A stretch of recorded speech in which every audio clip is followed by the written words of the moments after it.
Hey, this is James from JMP Woodcrafting. Welcome back to my woodcrafting journey. My kids need something fun to play with, and I was recently given a challenge by a friend of mine to make a magic wand. Now, I hear there's this new Harry Potter game coming out. Maybe it has something to do with magic wands.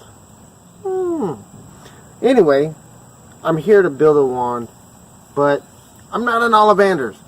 Never been to Ollivanders. So I got to figure out how to do this on my own.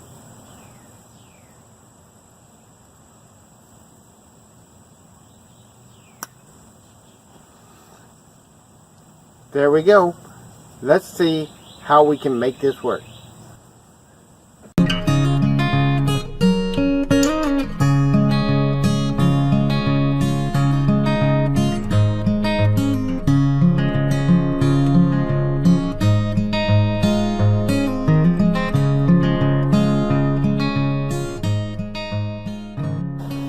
Hey guys, this is James from JMP Woodcrafting, and this is my woodcrafting journey. If you haven't joined us before, thanks for watching us today. And this is just a piece of pecan from a pecan tree that I cut down just a few months ago. And so what I want to do is I want to take this piece of pecan and turn it into a magic wand. Just a fun little toy that I can play, my kids can play with. So what I want to do though first is I want to start looking over my piece of wood. It's fairly straight, got a few curves in it, and I like that natural curve. It's going to be natural. I'm going to taper it down. What I want to do though is kind of look over the wand. When I want to do something like this, I want to start by kind of looking over my piece and kind of getting myself a plan of what I want to do. I went and did some research on Google and looked at some different wands and got some ideas, and I decided, there's some really fancy ones out there, but I don't have the tools, I don't have the skill to make a super fancy one. So I'm going to make a very simple but elegant and beautiful wand for my child. Alright, so what we're going to do is I want to look over the piece first. And I've been looking it over. What I'm going to do is I'm going to make this my tip, and I'm going to taper it down. And I've got this nice natural curve right here. As I put my hand on it, it makes a nice little hand grip. So I'm going to make that. And I'm probably going to do some kind of carving with this end. And probably going to cut it down a little bit, and I'm going to do some kind of carving or something in here. I'm going to carve up the shaft just a little bit once I get it worked down. So why don't you join me, and I'm going to show you how you can make a simple wand with just a few hand tools and without a whole lot of time.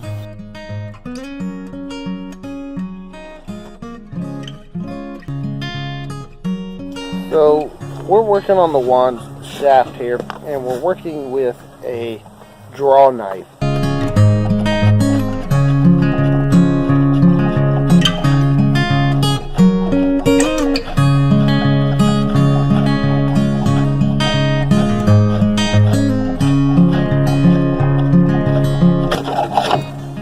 Now once I start getting the rough shape that I want, now I'm going to turn it around. Because just like with the chisel, bevel down is going to give you more control. So now I can do a little bit more smoothing work and get a little bit more finer detail by going bevel up or bevel down and getting some more smooth shaping, just shaping out some of the rough spots. So next I've got a Sureform. This is a Stanley Sureform. I picked this up over at my local hardware store. In fact, all these I did. This is just a round rasp. It's made by Nicholson. They're decent. It's a round file rasp, and then just a flat with a beveled rasp. These are going to help me to shape the curves and shape the edges that I want to shape. So what we're going to do is I want just marked a couple of lines here.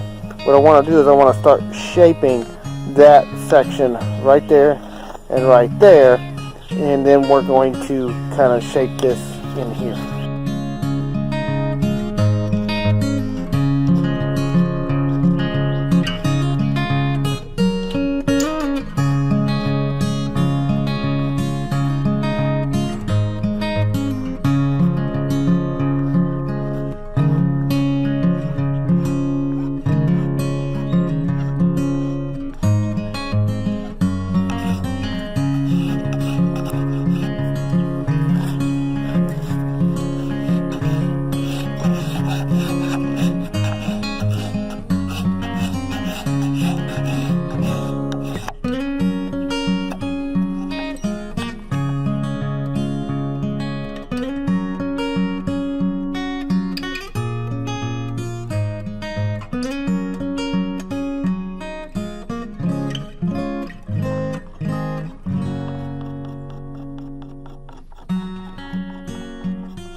So there is our carving.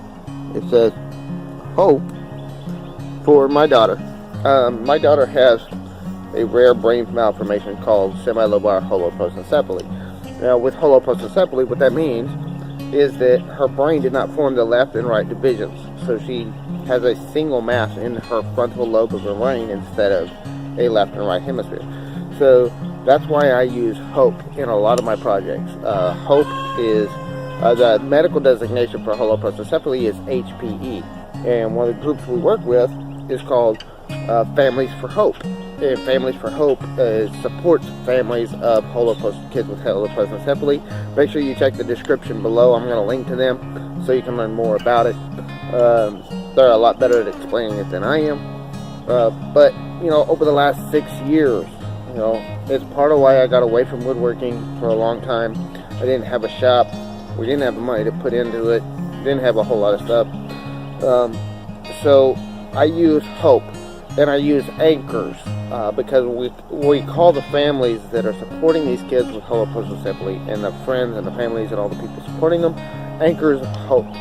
So because of that, I use a lot of anchors, and I'll use a lot of HOPE and HPE and things like that in my projects, especially stuff that I'm doing for my home and for my family.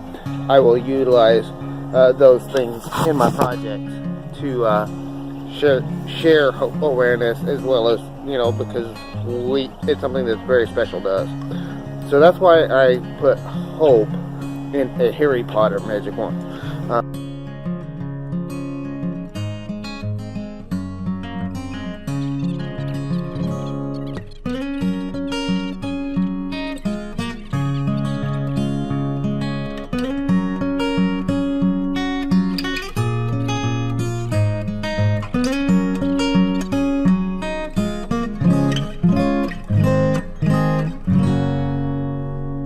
So we're back to working on the wand. I'm using my card scraper to clean up the epoxy.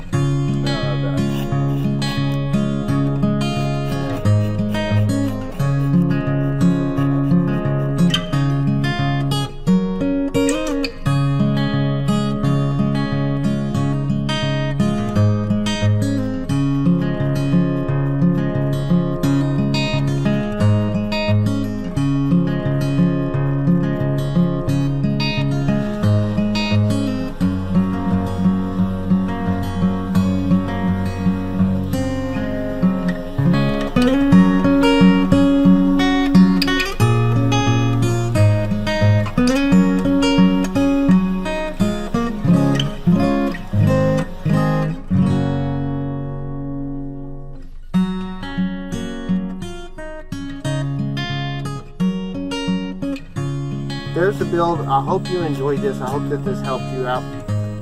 And there was my wand. I got my daughter's hope from her holoprosencephaly. I did a inlay of a triquetra.